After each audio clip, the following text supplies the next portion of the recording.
Bihar CM సామ్రాట్ చౌదరిని మార్చే అవకాశాలు ఉన్నట్లుగా చెప్తున్నారు. వాస్తవంగా చెప్పాలంటే ఇక్కడ బకింపూర్ నియోజకవర్గ ఎన్నికల నుంచి అంటే ఫలితం ఏదైతే వచ్చిందో ప్రశాంత్ కిషోర్కు అనుకూలంగా అప్పటి నుంచి సామ్రాట్ చౌదరి మీదే చాలామంది వ్యతిరేకం వ్యక్తం చేస్తున్నారు. ముఖ్యంగా బీహార్ బీజేపీ వాళ్ళు కూడా ఆయన మీద వ్యతిరేకంగా ఉన్నారు అని ఒక ప్రచారం జరుగుతుంది. దీని గురించి ఢిల్లీలో కూడా కొన్ని న్యూస్ పత్రికలు ఇదే విషయాన్ని ప్రచారం చేస్తున్నాయి.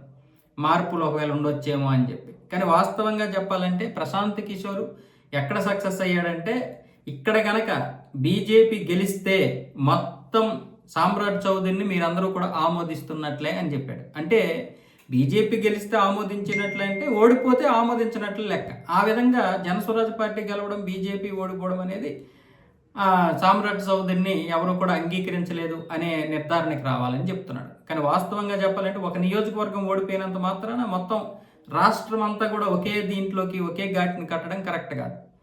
జనస్వరాజ్ పార్టీ అధ్యక్షుడు ప్రశాంత్ కిషోర్కి ఆ మాత్రం తెలియందేమీ కాదు. కాకపోతే ఈ కాంగ్రెస్ ఆర్జేడీ చేసినటువంటి అంటే ఒప్పందంలో భాగంగా డమ్మీ క్యాండిడేట్లు పెట్టాలనుకున్నారు. డమ్మీ క్యాండిడేట్లను పెట్టి ప్రశాంత్ కిషోర్ని గెలిపించారు. ఇటువైపు బీజేపీ ఏమొచ్చేసి ఈ నియోజకవర్గాన్ని పెద్దగా పట్టించుకోలేదు. ఎందుకంటే 1995 నుంచి కూడా మనమే కాబట్టి బీజేపీ గెలుస్తున్నాం, మనకేంటి ఇది డోకా అన్నట్లుగా బీజేపీ నిర్లక్ష్యం వహించింది. పైగా క్యాండిడేట్లను మార్చింది. దానికి తోడు బీజేపీ నాయకత్వం వాళ్ళకి సపోర్ట్ చేయలేదు ఆ వ్యక్తికి. సో ఈ విధంగా బీజేపీ అయితే ఓడిపోవడం జరిగింది. ఇది ఒక పెద్ద గుణపాఠం బీజేపీకి. పెద్ద దెబ్బ అనుకోకూడదు, పెద్ద గుణపాఠం ఇది. అయితే ఇప్పుడు ఈ ఒక్క నియోజకవర్గాన్ని బట్టి సామ్రాట్ని మార్చేయాలి. అలాగే బీహార్లో కూడా ఇప్పుడు బీజేపీకి ప్రత్యామ్నాయం జనస్వరాజ్ పార్టీ అని కూడా ప్రచారం జరుగుతుంది. అంత ఇది ఉందా? జనస్వరాజ్ పార్టీ ఒకవేళ వ్యవస్థాపకుడు ప్రశాంత్ కిషోర్ గెలిచాడు కాదనలేదు, కాంగ్రెస్ ఆర్జేడీ సహాయంతో గెలిచాడు. కానీ అంత చిత్తశుద్ధి ఉందా ప్రశాంత్ కిషోర్కి? ఒక రాష్ట్రాన్ని నడిపేంత చిత్తశుద్ధి ఉందా? బహుశా ఆయన ఎన్నికల వ్యూహకర్తగా సక్సెస్ అయితే అవ్వచ్చు. ఆ సక్సెస్కి కొన్నిసార్లు అదృష్టం కూడా కలిసి వచ్చింది. ఇప్పుడు మొన్న 2019లో జగన్మోహన్ రెడ్డికి ఈయన సపోర్ట్ చేయకపోయినా గెలుస్తాడు.